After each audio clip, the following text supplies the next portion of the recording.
Welcome back to Mini Bikes and More.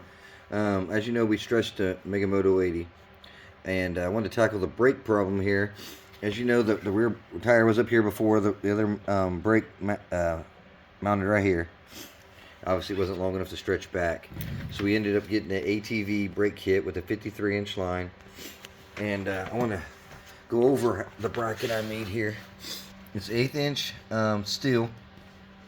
And I just stuck I had a 6x6 1/8 inch piece of material. I stuck it back behind here, traced out around here, and traced where these holes were going to be on each side here. This rear one, if you're doing this yourself, is 1 inch above this hole, center to center. So the center of this one's 1 inch above this one. The front one here is only 3/4 inch, so it can have that bend on it so it matches the rotor. I could have easily changed out the rotor and figured out, mounted it in the original holes, but I wanted to keep the big back rotor with the Go Power Sports wheel.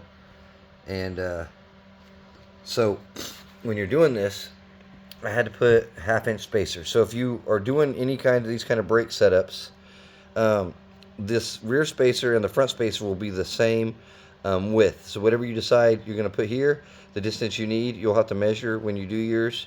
I'm not sure if it's going to be the same or not. But make sure they're the same front and rear.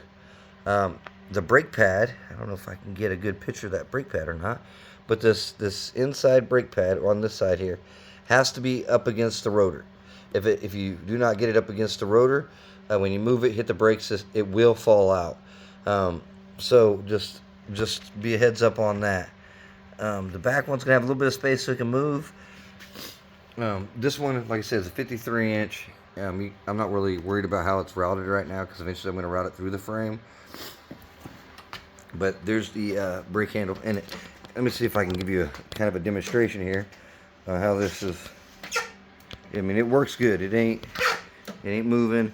Obviously, it's going to behave differently under speed, but it'll get you started. If you're building something like this, want to know how you're going to do your brakes. And I haven't done the sprocket, which I probably should have done first. And that may change these spacers on here. If it does, that's not a big deal.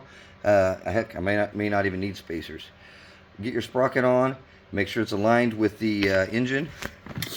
Which, on this one, I have no clue if that's going to be the case. Let's see if I can turn this. Hopefully it lines up good. We do got our sprocket and chain. And we have a different tensioner coming. That's a frame mount, so I can put it a little farther back. I do apologize.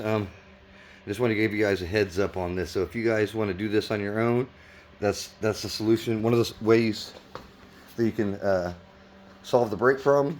And these things do stop good. I've had these on other bikes, and they do work good. They're just a pain in the butt if that brake pad ever falls out.